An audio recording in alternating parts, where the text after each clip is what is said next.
चलिए, Priyadarshi IAS academy के platform पर आपको स्वागत है। कल तकनीकी रूप से बेहतर आपको जो है चित्र या ग्राफिक्स का प्रदर्शन सही से नहीं हो रहा था। इस तकनीकी व्यवधान के लिए बिल्कुल ही सॉरी है। लेकिन आज मैं इसी कड़ी को आगे बढ़ाते हुए बायोलॉजी का ग्लैंड्स का हाइपोथैलेमस की मैंने काफी चर्चा कर दिया था। आज जो चर्चा करने जा रहा हूं यह है पिट्यूटरी ग्लैंड्स के बारे में। तो पिट्यूटरी ग्लैंड जो है हमारे कल बताए थे ह्यूमन ब्रेन के जो है ह्यूमन ब्रेन के हेड में स्थित होता है, यानी कि सिर में अवस्थित होता है। और जो एक हड्डी नुमा जो डिग होता है, गड्ढा होता है, स्फोनाइड नामक हड्डी से में यह जो है अवस्थित होता है कि नहीं? देखिएगा इस पर कहीं पर लिखा होगा स्फोनाइड नामक बोन्स में यह सिचुएटेड होता है। और उस गड्ढे को जिसमें वह गड्ढे या डिग में वह रहता है उसे यहाँ पर देखिएगा नीचे सेल टर्सिका के नाम से भी जानते हैं। तो ये एक साधारण सी बात है। एक सामान्य सी परिचय और भी जान जाते हैं कि इसका जो साइज होता है, इसका जो आकार होता है वह है बिल्कुल ही मटर के दाने या पी के जैसा होता है। यानी कि पी ग्रेन के साइज के आकार का होता है, यानी कि मटर के दाने के साइज का आकार का होता है। किंतु यह अपने हार्मोन के सिक्रेशन और अपनी उपयोगिता के कारण काफी महत्वपूर्ण है।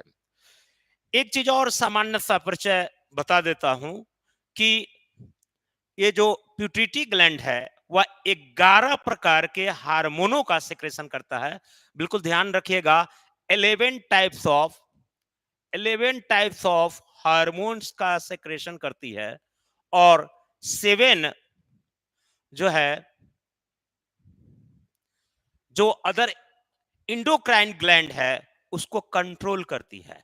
7 टाइप के इंडोक्राइन ग्लैंड को यह कंट्रोल करती है।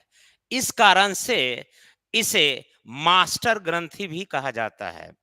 तो आप कल मैं बताया था कि कितने प्रकार के इंडोक्राइन ग्लैंड होते हैं। तो 9 टाइप्स ऑफ इंडोक्राइन ग्लैंड होते हैं। उसमें हाइपोथैलेमस को छोड़कर जितना भी ग्लैंड है उस सबको कंट्रोल कौन करता है? पिट्यूटरी ग्लैंड कहा जाता है। इसलिए पिट्यूटरी ग्लैंड को मास्टर ग्लैंड भी कहा जाता है। मास्टर ग्लैंड भी कहा जाता है। मास्टर ग्लैंड या इसी को कहते हैं मास्टर ग्रंथि। मास्टर ग्रंथि भी कहा जाता है। एक चीज और ध्यान देखिएगा, जो जनरली काफी लोग कंफ्यूजन की स्थिति में रहते हैं और किताब में काफी बेहतर ढंग से इसका सही से स्वरूप नहीं दिया गया है। अगर कोई आपसे पूछे कि पूरे ह्यूमन बॉडी में इंडोक्राइन या एक्सोक्राइन या किसी भी या मिक्स ग्लैंड को लेकर सबसे छोटी वेट की दृष्टि से, वेट की दृष्टि से जब पूछे वेट की दृष्टि से यानी कि वजन की दृष्टि से सबसे छोटी ग्रंथि कौन है, तो पीनियल ग्लैंड होता है। पीनियल ग्लैंड होता है। पीनियल ग्लैंड होता है। लेकिन जब पूछे साइज की दृष्टि से सबसे छोटी ग्रंथि कौन होता है, साइज की दृष्टि से, तो वेट की दृष्टि से सबसे छोटी ग्रंथि क्या होता है?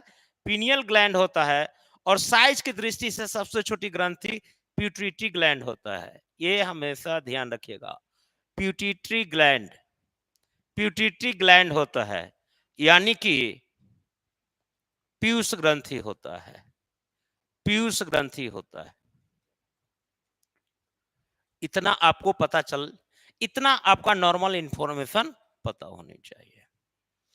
अभी तुरंत मैंने बताया कि पिट्यूटरी ग्लैंड जो होता है, पिट्यूटरी ग्लैंड का सामान्य परिचय बता दिए, यानी कि फीचर्स बता दिए कि इसका वजन क्या होता है, इसका ये जो है साइज कैसा होता है, यह है इसे मास्टर ग्रंथि क्यों कहा जाता है, कितने प्रकार के हार्मोन का सिक्रेशन करता है, इसकी अवस्थिति या इनकी सिचुएशन कहाँ है, कहां पर अवस्थित होता है, किस प्रकार की हड्डी में अवस्थित होता है, इन सारी चीजों की मैंने पिट्यूटरी ग्लैंड की चर्चा कर दिया है। अब है पिट्यूटरी ग्लैंड का स्ट्रक्चर। देख लीजिएगा, पिट्यूटरी ग्लैंड का स्ट्रक्चर इस प्रकार से होता है, जो आपको यह दिया हुआ यही है सेल टर्सिका, जो डिग के माध्यम से जो एक प्रकार का गड्ढा होता है उसमें यह अवस्थित होता है, उसे सेल टर्सिका कहा जाता है। और जिस बोन में यह स्थित होता है उसे स्फोनॉइड बोन्स कहा जाता है। जब हम बोन्स चैप्टर या स्केलेटन सिस्टम आएंगे तो उसमें स्फोनॉइड बोन्स की भी हम चर्चा करेंगे। अब इस स्ट्रक्चर को देखिएगा तो इस पूरे पिट्यूटरी ग्लैंड को 3 लॉब्स में बांटा जा सकता है। The pituitary gland had found the 3 lobes. एक होता है इंटरमीडिएट लॉब्स, एक होता है, देखिए यहां पर लिखा हुआ है इंटरमीडिएट लॉब्स, पोस्टेरियर लॉब्स, और एक है एंटेरियर लॉब्स। देखो दोनों में अंतर होता है, एक है इंटरमीडिएट लॉब्स और एक है एंटेरियर लॉब्स। एंटेरियर लॉब्स का मतलब होता है अग्रपाली, इंटरमीडिएट का मध्यपाली, और पोस्टेरियर लॉब का मतलब पश्चपाली। अब 2-3 चीजें हमेशा ध्यान रखिएगा। पोस्टेरियर लॉब्स जो होता है और पोस्टेरियर लॉब्स जो होता है, इससे पोस्टेरियर का मतलब होता है कि सबसे पीछे की ओर होता है, पोस्टेरियर माने पश्च लॉबी। इसमें 2 प्रकार के हार्मोन का सेक्रेशन होता है, एक होता है वेसोप्रेसिन और दूसरा है ऑक्सीटोसिन। इसी 10 या 11 हार्मोन्स में से आपको पता चलेगा कि पोस्ट लॉब से 2 प्रकार के हार्मोन का सेक्रेशन होता है, वेसोप्रेसिन और ऑक्सीटोसिन, वेसोप्रेसिन और ऑक्सीटोसिन। जबकि आपके इंटरमीडिएट लॉब्स यानी इसको अग्रपाली कहते हैं, इसको अग्रपाली कहते हैं। इससे एसटीएच होता है, जीटीएच होता है, एसीटीएच होता है, एलटीएच होता है, एमएसएच होता है और डाइबोजेनेटिक हार्मोन होता है। इतने प्रकार के, तो सबसे ज्यादा इंटरमीडिएट लॉब से ही हार्मोन का सेक्रेशन होता है। सिर्फ 2 जो होता है वह पोस्टेरियर लॉब से होता है। तो ये 2 को याद रखिएगा, वेसोप्रेसिन और ऑक्सीटोसिन, वेसोप्रेसिन और ऑक्सीटोसिन। और इंटरमीडिएट लॉब्स यह विकसित नहीं होता है, तो पूछेगा which lobes are not developed, it is called intermediate lobes या मध्यलाभी। और पोस्टेरियर सबसे पीछे होता है, उसे 2 वेसोप्रेसिन निकलता है, ऑक्सीटोसिन होता है, और जो रेस्ट बच गया वह इंटीरियर लॉब्स यानी कि अग्रपाली से हार्मोन का सेक्रेशन होता है। यानी कि स्ट्रक्चर और सेक्रेशन के आधार पर भी आप पूरे ये पिट्यूटरी ग्लैंड के स्ट्रक्चर को आप जान लिए। अब है फीचर्स समझ लिए, सारे चीज जान लीजिए, तो अब हार्मोन के बारे में जानेंगे। एक एक हार्मोन परीक्षा के दृष्टि से निश्चित रूप से इससे 1 से 2 क्वेश्चन हर परीक्षा में पूछे जाते हैं, ये काफी महत्वपूर्ण होते हैं। चाहे वह बीपीएससी का एग्जामिनेशन जाइए या अन्य स्टेट का एग्जामिनेशन या अदर किसी भी प्रकार के एग्जाम देने जाते हैं, वनडे एग्जामिनर्स, वहां भी प्रश्न ये पूछे जाते हैं। तो एक एक चीज को जानने का प्रयास करेंगे। पहला ही हार्मोन है जो 11 टाइप्स ऑफ हार्मोन का सिक्रेशन करता है, पिट्यूटरी ग्लैंड या पीयूष ग्रंथि, उसमें पहला हार्मोन है पीटोसिन या ऑक्सीटोसिन हार्मोन। पीटोसिन या ऑक्सीटोसिन हार्मोन को ही हम इसे उपनाम के रूप में भी ध्यान देते जाइएगा, इसे कहा जाता है लव हार्मोन। लव हार्मोन भी कहा जाता है, इसे बर्थ हार्मोन भी कहा जाता है, बर्थ हार्मोन भी कहा जाता है, बर्थ हार्मोन भी कहा जाता है। इसी के कारण बाइसेक्सुअल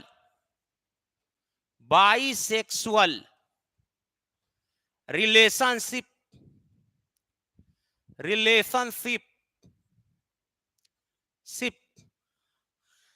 यानी जिसे हम कहते हैं समलैंगिक संबंध जो स्थापित होता है पुरुष से पुरुष या महिलाओं से महिलाओं के बीच में, उसके लिए भी रिस्पॉन्सिबल पिटोसिन या ऑक्सीटोसिन हार्मोन होता है।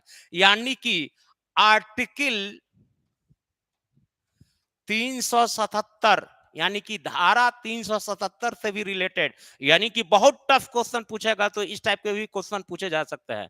तो देखेंगे पिटोसिन या ऑक्सीटोसिन हार्मोन पिट्यूटरी ग्लैंड द्वारा स्रावित एक प्रकार का हार्मोन है which is responsible for the birth hormone और ए लव हार्मोन यानी बाइसेक्सुअल एक्टिविटीज is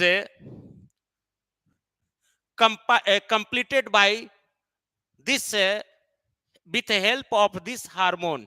कहने का मतलब यह है, अब कहेंगे कि यह बर्थ हार्मोन क्यों कहेंगे, इसे बर्थ हार्मोन क्यों कहा जाता है। तो देखिए, जब भी गाय का बछड़ा गाय जो है अपने बछड़ा या अपने बच्चों को जन्म देती है तो उस समय पर एक रिलैक्सिन RELEXIN रिलैक्सिन का सेक्रेशन करती है।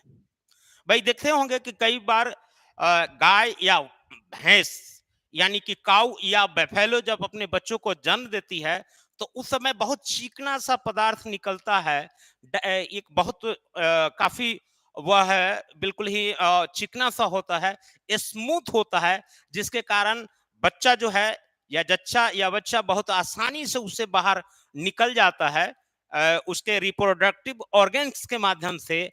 इसके पीछे यही कारण होता है, वह होता है रिलैक्सिन।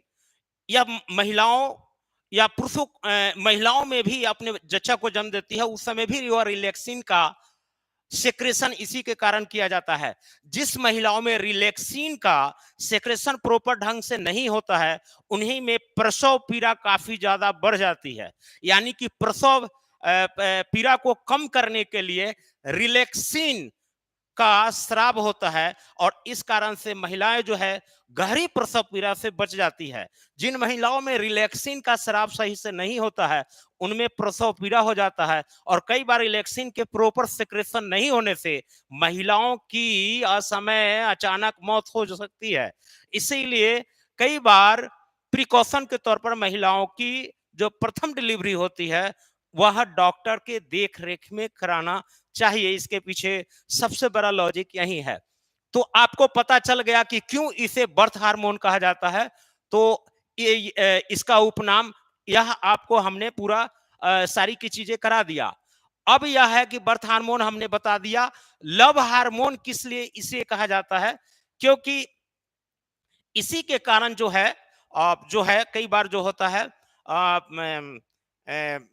पुरुषों या महिलाओं के बीच में जो संबंध स्थापित होते हैं, जो अंतर्वैयक्तिक कौशल के आधार पर ना होकर बल्कि इमोशनल अटैचमेंट के आधार पर जो संबंध स्थापित होते हैं उसमें कई बार यह हार्मोन महत्वपूर्ण भूमिका निभाता है। और इसके लिए यह जरूरी नहीं है कि सिर्फ और पुरुष और महिला के बीच अट्रैक्शन होता है, कई बार तो इस हार्मोन के कारण पुरुष से पुरुष के बीच में भी आकर्षण होता है या महिला से महिला के बीच आकर्षण होता है। इसे ही कहा जाता है बाइसेक्सुअल के लिए भी रिस्पॉन्सिबल होता है यह हार्मोन। इसीलिए इसका संबंध आर्टिकल 377 से भी है। आप लोग सभी लोग जानते हैं कि आर्टिकल 377 का संबंध बाइसेक्सुअल से है, जिसे कोर्ट ने भी अब मान्यता देना शुरू कर दिया है। तो किसके कारण? यह पिटोसिन और ऑक्सीटोसिन हार्मोन के कारण ही होता है। तो ये आप सारी की सारी चीजें आप जान गई कि पिटोसिन हार्मोन का एक उपनाम लव हार्मोन भी कहा जाता है, बर्थ हार्मोन भी कहा जाता है या बाइसेक्सुअल हार्मोन कहा जाता है। इसका संबंध आर्टिकल 377 से है।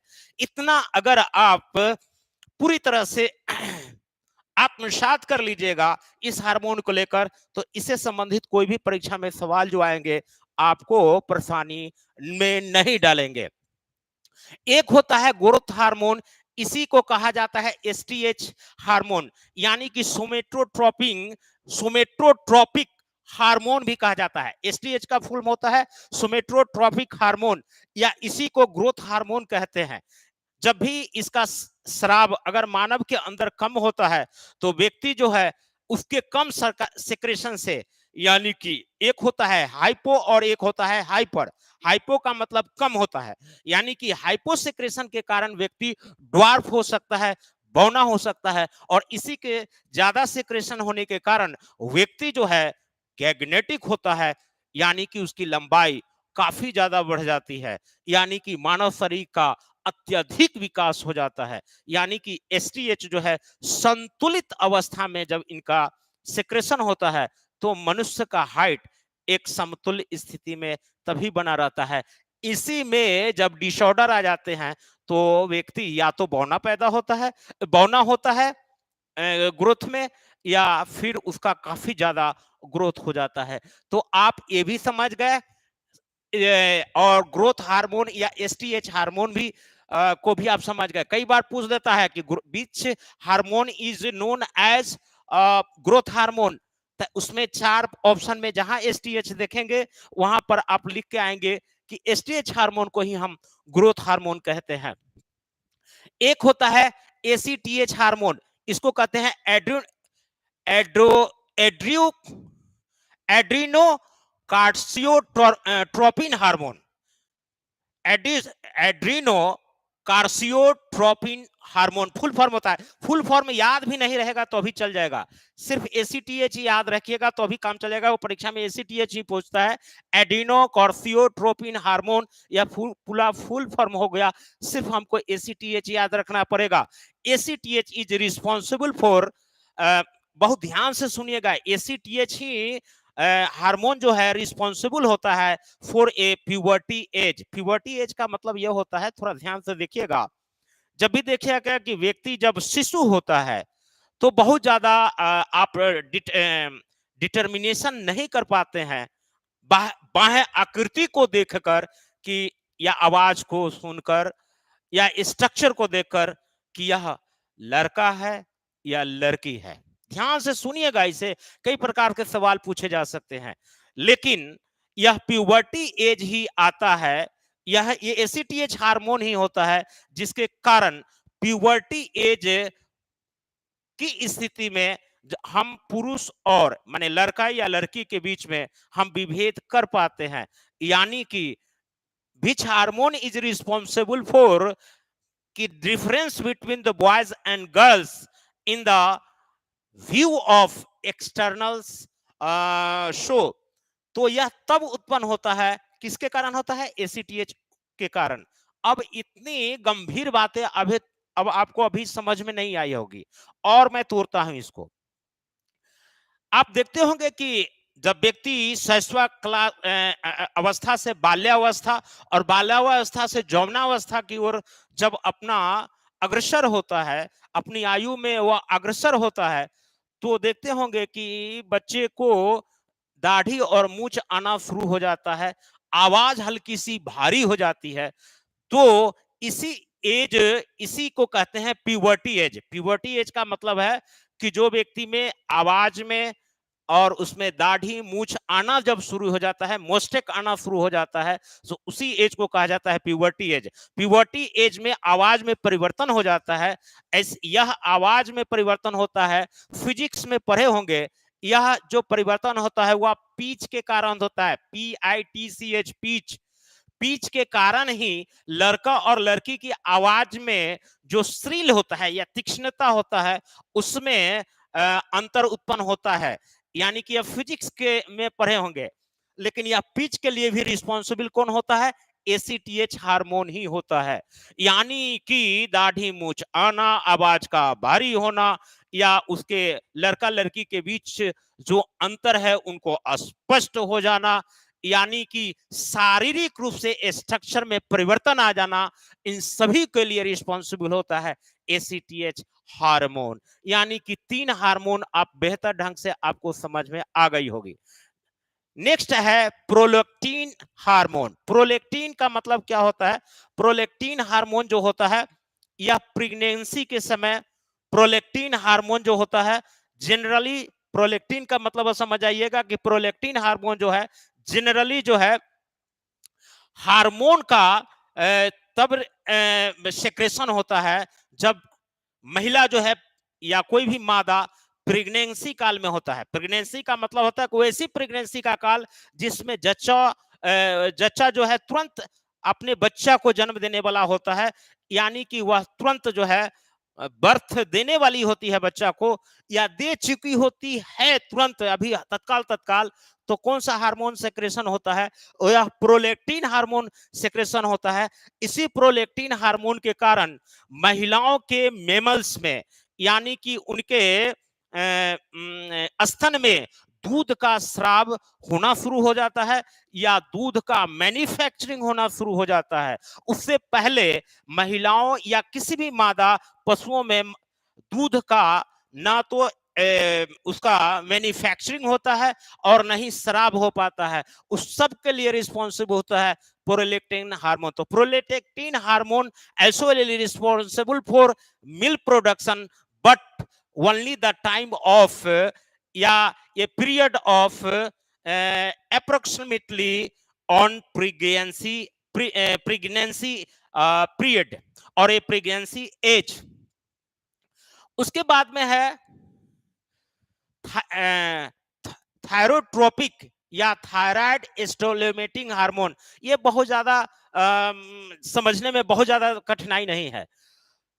थायरोट्रोपिक या थायराइड स्टिमुलेटिंग हार्मोन का मतलब होता है कि एक बात बताता हूं कि हमारे यहाँ आगे पढ़ाऊंगा कि इसमें थायराइड ग्रंथि होती है और थायराइड ग्रंथि से ही थायरोक्सिन हार्मोन का सिक्रेशन होता है।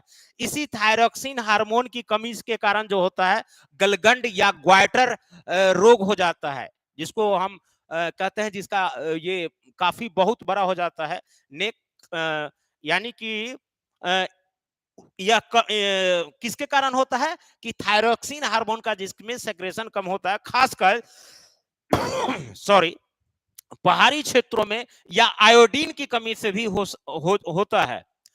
लेकिन एक्चुअली क्या होता है कि यह थायरोक्सिन या थायराइड स्टिमुलेटिंग हार्मोन क्या होता है कि यह जो है स्टिमुलेट करता है, यानी कि उत्तेजित करता है इसी थायरोक्सिन हार्मोन के सेक्रेशन करने के लिए।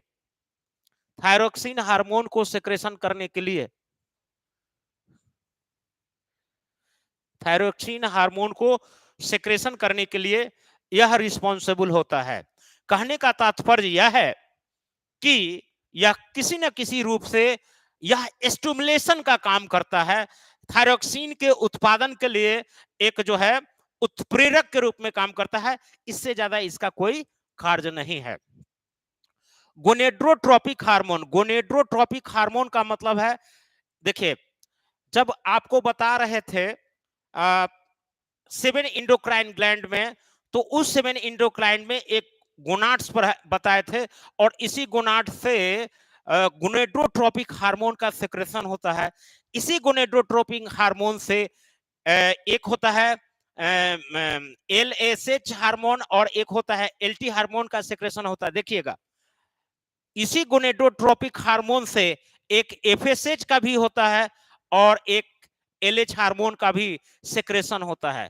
FSH और LH, ध्यान रखिए, बहुत ध्यान से सुनिएगा। गोनेड्रोट्रोपिक हार्मोन के सेक्रेशन में दो हार्मोन का सेक्रेशन होता है, एक होता है FSH और दूसरा होता है LH। फोलिसाइल, इसका फुल फॉर्म होता है फोलिसाइल। एफ का मतलब follicle stimulating hormone, follicle stimulating hormone. FSH का फुल फॉर्म याद रख लीजिएगा, न भी याद है तो भी काम चलेगा क्योंकि उतना डिटेल्स नहीं पूछा जाता है। और एलएच का मतलब है ल्यूटिनाइजिंग हार्मोन, एलएच का मतलब होता है ल्यूटिनाइजिंग हार्मोन और एफएस का मतलब होता है फोलेसाइल स्टिमुलेटिंग हार्मोन। कई बार देखे होंगे, अब ध्यान से सुनिएगा, कई बार देखते होंगे कि जिस महिलाओं का ओवरी में ओवल्यूएशन यानी कि अंडोत्सर्ग बहुत अच्छे ढंग से या पीरियड में नहीं होता है, तो उसमें जो डिसऑर्डर होता है वह एफएसएच का होता है। इसी गोनेड्रोट्रोपिक हार्मोन में एक एफएसएच का जो सेक्रेशन होता है उसमें कमी आ जाती है या उसमें डिसऑर्डर हो जाता है, जिसके कारण अंडोत्सर्ग जो है, अंडों का उत्सर्जन जो है प्रॉपर ढंग से, या उसको कहा जाता है मेंस्ट्रुएशन साइकिल बहुत अच्छे ढंग से नहीं हो पाती है, जिसके कारण डिसऑर्डर हो जाता है। इसी के डिसऑर्डर होने के कारण तो डॉक्टर जो जनरली दवा देता है, खासकर महिला से रिलेटेड या पुरुषों से रिलेटेड भी हो सकता है, आगे बताऊंगा कि यह सिर्फ महिलाओं के लिए नहीं होता है एफएसएच, या मेल के लिए भी होता है, उसके पीछे आगे बताऊंगा।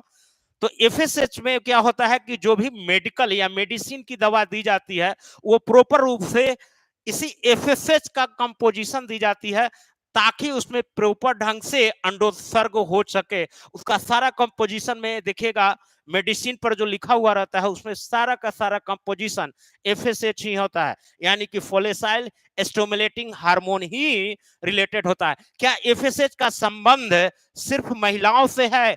नहीं, बहुत सारे लोग जो है इसको क्वेश्चन को मार के आते हैं कि सिर्फ ओमेन से रिलेटेड है, लेकिन सिर्फ ओमेन से रिलेटेड नहीं होता है।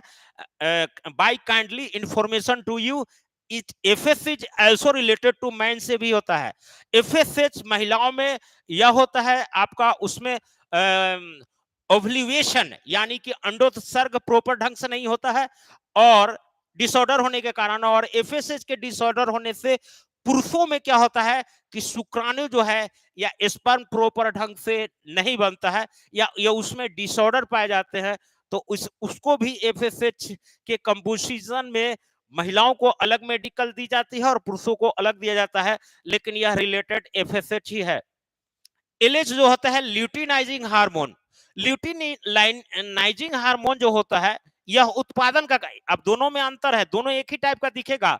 एफएसएच जो होता है यह प्रोडक्शन में काम करता है, जबकि ल्यूटिनाइजिंग हार्मोन जो है ये भी मेल और ओमेन दोनों में पाया जाता है, माने दोनों में पाया जाता है। एलएच जो होता है ल्यूटिनाइजिंग हार्मोन जो होता है, ये भी जो है महिलाओं में मेंस्ट्रुएशन साइकिल को बढ़ाने में या अंडोत्सर्ग को बढ़ाने में एक कैटलिस्ट की भूमिका निभाता है, और एलएच जो है वह मैन में भी स्पर्म बढ़ाने के रूप में या स्पर्म के उत्पादन में एक कैटलिस्ट की भूमिका निभाता है। यह एलएच करता है, जिसको ल्यूटिनाइजिंग हार्मोन भी कहा जाता है। नेक्स्ट चलते हैं एलटीएच हार्मोन। एलटीएच का मतलब है लैक्टोजेनिक हार्मोन। लैक्टोजेनिक हार्मोन, अब आपको कंफ्यूजन हो जाएंगे, चार में भी सर बताए हैं कि मिल्क के उत्पादन के लिए रिस्पॉन्सिबल होता है, और यहां भी मिल्क के उत्पादन के लिए रिस्पॉन्सिबल होता है मादा में। लेकिन यह होता है उस समय जिस समय की महिला जो है या कोई भी पशु जो है, मादा पशु, वह गर्भ के समय या तुरंत जच्चा को जन्म देने वाली है, उस समय मिल्क के प्रोडक्शन के लिए रिस्पॉन्सिबल होता है। लेकिन बाद के मिल्क के प्रोडक्शन के लिए या एलटीएच या लैक्टोजेनिक हार्मोन रिस्पॉन्सिबल होता है। आप देखते होंगे कि छोटे छोटे बच्चों को लैक्टोजेन नाम का या सेरेलैक जो होता था वह पूरक आहार के रूप में दिया जाता था। अगर उनकी मादा पूर्ण रूप से सही ढंग से वह अपने दूध का प्रोडक्शन अपने शिशुओं के लिए नहीं कर पाती है, तो या तो उसे सेरेलैक का पिलाया जाता है या लैक्टोजेनिक जो दिया जाता था वह दूध के रूप में। वही यह शब्द इसी जगह से निकला है, लैक्टोजेनिक हार्मोन से ही निकला है, इसलिए उसको लैक्टोजेन जो है एक परिपूरक पूर्ति आहार के रूप में शिशुओं को दिया जाता है। यह सब यहीं से निकला है। इसके बाद है melanocyte stimulating hormone, MSH hormone. देखिएगा इस शब्द में देखे होंगे melanocyte stimulating hormone, melanocyte Hindi में लिख देता हूं, बहुत लोग कंफ्यूज कर जाएंगे इसको। मिलेनोसाइट हार्मोन भी कहा जाता है। मिलेनोसाइट स्टिमुलेटिंग हार्मोन, इसी के कारण जो होता है, और देखिए ध्यान से देखिएगा, एक एक शब्द आपसे डेप्थ सवाल भी पूछेगा। Melanocyte is directly proportional to sunlight होता है। Melanocyte is directly proportional to sunlight होता है, यानी कि जितना भी सनलाइट होगा मिलेनोसाइट जो होता है उतना ही ज्यादा सेक्रेशन शुरू होता है। लेकिन क्योंकि वह सनलाइट में ज्यादा एक्टिव होता है, तो मिलेनोसाइट स्टिमुलेटिंग हार्मोन के लिए भी काम कौन करता है? यह पिट्यूटरी ग्लैंड से ही होता है। और मिलेनोसाइट जो होता है वह स्किन का जो है कलर पिगमेंट होता है, यानी कि हमारे शरीर में जो रंग गोरा रंग, काला रंग या सांवला या श्याम वर्ण का होता है, उसके लिए कौन रिस्पॉन्सिबल होता है? मेलानोसाइट स्टिमुलेटिंग हार्मोन होता है। कोई भी व्यक्ति गोरा या काला होता है, उसके पीछे कारण यही होता है, मेलानोसाइट स्टिमुलेटिंग। जिसमें मेलानोसाइट का सिक्रेशन ज्यादा होता है वह व्यक्ति काला हो जाता है, जिसमें मेलानोसाइट हार्मोन का सिक्रेशन कम होता है वह व्यक्ति गोरा हो जाता है। किशोर कुमार का एक गाना सुने होंगे, या बहुत साइंटिफिक, आपको ये समझ में आ जाएगा, अभी तुरंत अभी नहीं समझ में आ रहा होगा, लेकिन आप किशोर कुमार का एक गाना सुनिएगा कि गोरा,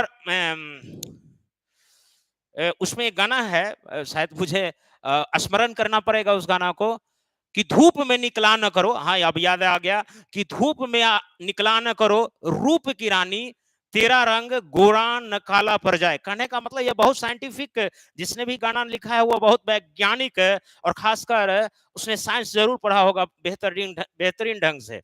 यानी कि जैसी गोरे धूप में जाते हैं, मेलानोसाइट का सेक्रेशन ज्यादा हो जाता है, और जैसी सेक्रेशन ज्यादा होगा व्यक्ति क्या हो जाएगा? काला हो जाएगा। तो यह जो गाना लिखा गया है वह उसकी पूर्णतः पुष्टि करता है वैज्ञानिक दृष्टिकोण से।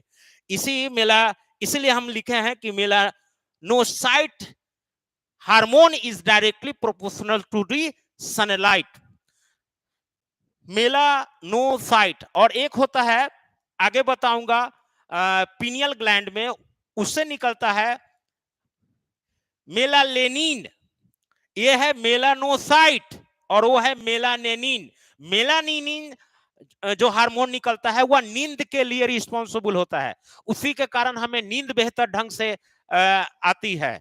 यानी कि वह डायरेक्टली प्रोपोर्शनल, इसके फीचर से जस्ट अपोजिट होता है। यानी कि melatonin is directly proportional to the dark, यानी कि अंधेरी रात के डायरेक्टली प्रोपोर्शनल होता है। यही कारण है कि हम रात में मेलानोनिन जो होता है रिस्पॉन्सिबल होता है नींद के लिए, यानी कि स्लीप के लिए। इसलिए जब हम लाइट जला के सोते हैं तो बहुत जल्दी मुझे नींद आ जाती है, क्योंकि लाइट में मेलानोनिन का सिक्रेशन नहीं होता है, जबकि अंधेरे में होती है। इसलिए अंधेरे वाली हार्मोन किसको कहा जाता है? मेलानिन को कहा जाता है। और डे वाली हार्मोन किसको कहा जाता है?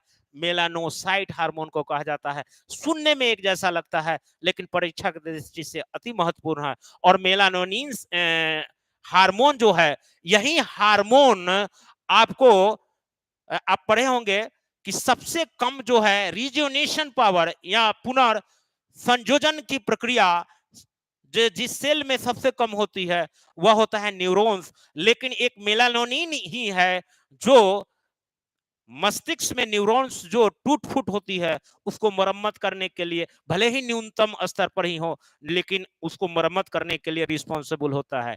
इसीलिए कहा जाता है गाढ़ी नींद से सोने वाला व्यक्ति का मानसिक स्थिति कभी विक्षिप्त रूप से नहीं होता है, ना वह पागल हो सकता है, न एसाइलम की स्थिति में जा सकता है, और न ही उस व्यक्ति में किसी प्रकार का तनाव होता है, या उसमें किसी प्रकार, और सबसे बड़ी चीज उसकी स्मरण शक्ति भी काफी बढ़ा हुआ होता है। इसलिए पुराने कहावतों में जो कहा गया है, early to rise early to bed makes healthy wealthy and wise, इसके पीछे वैज्ञानिक कारण है। जब हम ब्रेन पढ़ाएंगे तो उसमें बताएंगे कि मॉर्निंग आवर में ब्रेन की कार्य कुशलता क्षमता सबसे बेहतरीन और सबसे अच्छा होता है। इसको को रिलेट करके हम देखने का कोशिश करेंगे। हमें हमें इसका और भी विस्तृत अध्ययन हम जब पिनियल ग्लैंड आप लोगों को पढ़ाएंगे तो उसमें बेहतर अध्यापन कराएंगे।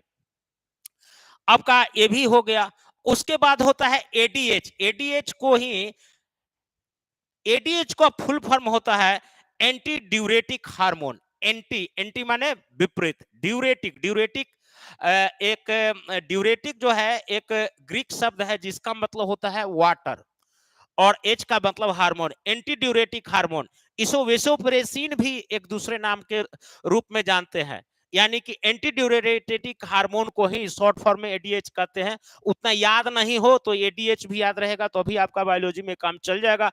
यानी कि इसी के डिसऑर्डर होने से व्यक्ति को असमय ही मूत्र विसर्जन करने की प्रवृत्ति रहती है। यही कारण है कि कई बार लोग नाइट में सोते समय अपने बेड पर ही कई बार मूत्र का विसर्जन कर देते हैं।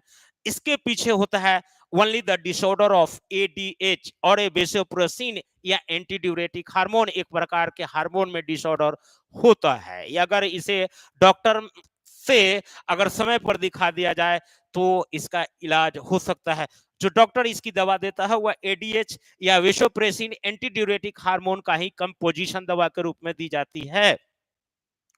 चलिए आगे हम पढ़ते हैं एंटी ड्यूरेटिक हार्मोन का, एडीएच का एक और भी दो तीन फीचर और भी ध्यान रखिए। जैसे कि कोई आयोग या पूछ लेंगे कि balance of the water in the human body which hormone is responsible for that condition which is not only those, this is called only ADH hormone और a vasopressin hormone. It means ADH hormone और vasopressin hormone is a critical work in the human body because of the balance of the water create only by which hormones, ADH hormone और vasopressin hormone. यह इसलिए बहुत महत्वपूर्ण है। और सिर्फ इतना ही से नहीं काम करेगा, थोड़ा सा और डेप्थ जाकर यूपीएससी लेवल तक सवाल पूछे जाएंगे, उसमें कहे जाएगा कि which hormone is responsible for blood pressure और ए ब्लड प्रेशर और ए माइग्रेन्स, वह काफी एक दूसरे से कोरिलेट करेगा। तो यह ब्लड प्रेशर के लिए भी रिस्पॉन्सिबल होता है एडीएच हार्मोन। अगर मान लिया जाए कि अगर ब्लड में वाटर की मात्रा ज्यादा रहेगी, अगर एब्जॉर्प्शन सही से नहीं करेगा तो ब्लड प्रेशर भी बढ़ सकता है। इसलिए कई बार ब्लड प्रेशर वालों के लिए ये भी इसका भी चेक कराना चाहिए कि आपके अंदर कहीं ना कहीं एडीएच एंटी ड्यूरेटिक हार्मोन जैसी कोई कोई सिस्टम तो नहीं पाया जाता है। कई बार होता है कि बहुत लोग साल्ट खाना बंद कर देते हैं, बहुत सारी खाना चीज बंद कर देता है, उसके बावजूद भी उनका ब्लड प्रेशर यथावत बनाना रहता है। तो उसका जो पक्का इलाज हो सकता है वह इसी हार्मोन के माध्यम से कराई जा सकती है। इसके डिसऑर्डर को भी करके बनाया जा सकता है। अब मेरे लेक्चर को सुनकर अपने से बिल्कुल इसका इलाज करना यहीं शुरू कर दीजिएगा, बल्कि अच्छे डॉक्टर से इसका जो है ध्यान करवाकर ही आप उसका इलाज कराइएगा। क्योंकि एडीएच ऐसो भी रिस्पॉन्सिबल फॉर ब्लड प्रेशर होता है, लेकिन सिर्फ एडीएच होता है यह भी सही नहीं है। लेकिन एडीएच एक प्रकार का कारण होता है ब्लड प्रेशर के लिए। चलिए नेक्स्ट जो होता है वह होता है डायबोजेनेटिक हार्मोन। डायबोजेनेटिक हिंदी में लिख देता हूं, डायबोजेनेटिक